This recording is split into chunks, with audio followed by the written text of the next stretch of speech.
Sexual harassment in the workplace. Who are we? We are High Five. Our group name derives from the group dynamic being of high efficiency, energy, quality, productivity, and enthusiasm. The number also comes from the 5 steps of creative, effective training programs. We are an HR team who specializes in training and development. We are motivated to assist organizations in creating a more efficient work environment by providing team building exercises, developing succession planning, providing supervision, training programs, providing assessments, conducting employee surveys, creating or improving the performance management systems, and much more.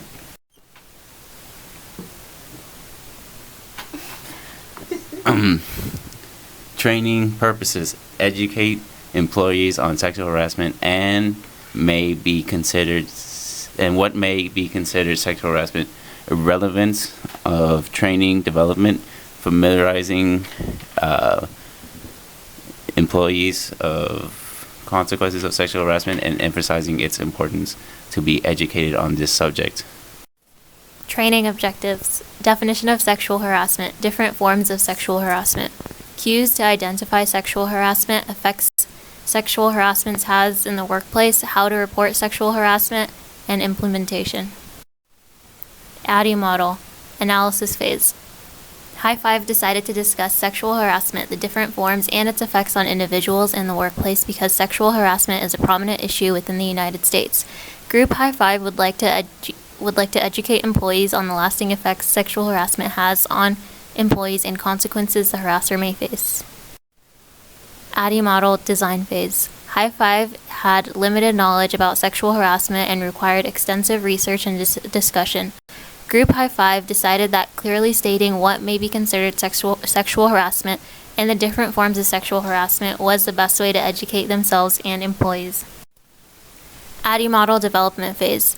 High Five used the data that was gathered throughout the analysis and design phases and began determining what information was most important to relay onto the audience. ADDIE model implementation phase. The implementation of a sexual harassment company policy is discussed later on within the slides. Also discussed is upper management and supervisor roles in implementing a company policy. ADDIE model evaluation phase. After High Five evaluated employee behavior, they created a quiz that employees are required to take following the conclusion of the presentation. If employees do not pass the quiz, they are expected to re-attend the training seminar until they are capable of passing. Definition of sexual harassment. The United States Equal Employment Opportunity Commission states that sexual harassment is the harassment of a person because of their sex. Sexual harassment also includes requests for sexual favors and other verbal or physical harassment of a sexual nature. Harassment does not always have to be of a sexual nature, but can include making offensive remarks about a certain sex. Harassment is considered illegal when teasing, isolated incidents, or offend comments become so frequent that it creates a hostile work environment. There are 2 forms of sexual harassment recognized by the federal law: quid pro quo and hostile work environment. Quid pro quo refers to situation where advancement in the workplace, such as promotion or job hiring, are determined based on the employee complying to provide sexual favors. Hostile work environment refers to situation where the employee works environment is made hostile or unsafe due to unwanted sexual advantage or comments, thus hindering the employee's job performance. Cues to identify potential sexual harassment. Sexual harassment can occur in an array of different actions or events. Harassers can be both male and female. Harassers do not need to be limited to upper-level management, but can be peers or coworkers as well. Different forms of sexual harassment: requesting unwanted sexual favors, sexual assault, verbal harassment of a sexual nature, unconsented physical contact, offensive remarks regarding an employee's sex. Effects sexual harassment has on the harassed. Sexual harassment in a workplace is a very serious and prominent matter. Harassment in the workplace does not only have a negative effect on the harassed man or woman, but as well on the harasser. Effects on the harassed include losing his or her job or promotion and refusing sexual favors, hostile or unpleasant working conditions, thus causing pressure to leave their job, employees suffering serious mental or physical trauma, thus causing deterioration in job performance. Effects sexual harassment has on the harasser. Effects on the harasser.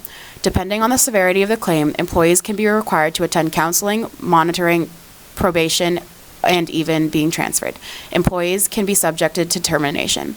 Employees or organizations can be expected to compensate the victim.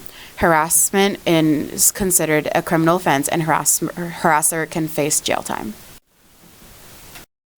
How to report sexual harassment. In the United States, employers are legally obligated to investigate every claim of sexual harassment, as it is a growing problem within the workplace. Before reporting sexual harassment, make sure you clearly understand what sexual harassment is and how your company defines it. Listed below are steps an employee can follow if they are being sexually harassed. Have someone to talk to you about your experience, whether that be a therapist or a trusted coworker. Maintain detailed records of isolated incidents. Report harassment within a reasonable amount of time. Reporting sexual harassment within the workplace should be to your human resources representative. Reporting sexual harassment can also be done verbally or in writing. Implementation. Employers are expected to effectively communicate to employees that sexual harassment will not be tolerated and there will be severe consequences in its place. Managers and supervisors play a large portion in the implementation of company policies regarding harassment. Implementation of a sexual harassment policy. 1. Establish a written policy that employers are expected to know. 2. Require all employees to attend seminars and training sessions discussing sexual harassment and its consequences. 3. Supervisors and upper management must communicate the severity of sexual harassment on multiple occasions. 4. If needed, implement consequences to every offender. Evaluation. There will be a short quiz at the conclusion of this training session each employee is required to take. This will determine whether or not the employees were both attentive and comprehensive during the training session. In conclusion, sexual harassment is a growing issue within workplaces in the United States. Sexual harassment is a serious problem and can have lasting negative effects on the employee being harassed. Sexual harassment is never to be taken lightly, and the harasser will be given severe consequences. If you are in a situation where you believe you're being sexually harassed, please contact your human resources representative immediately. Thank you for attending.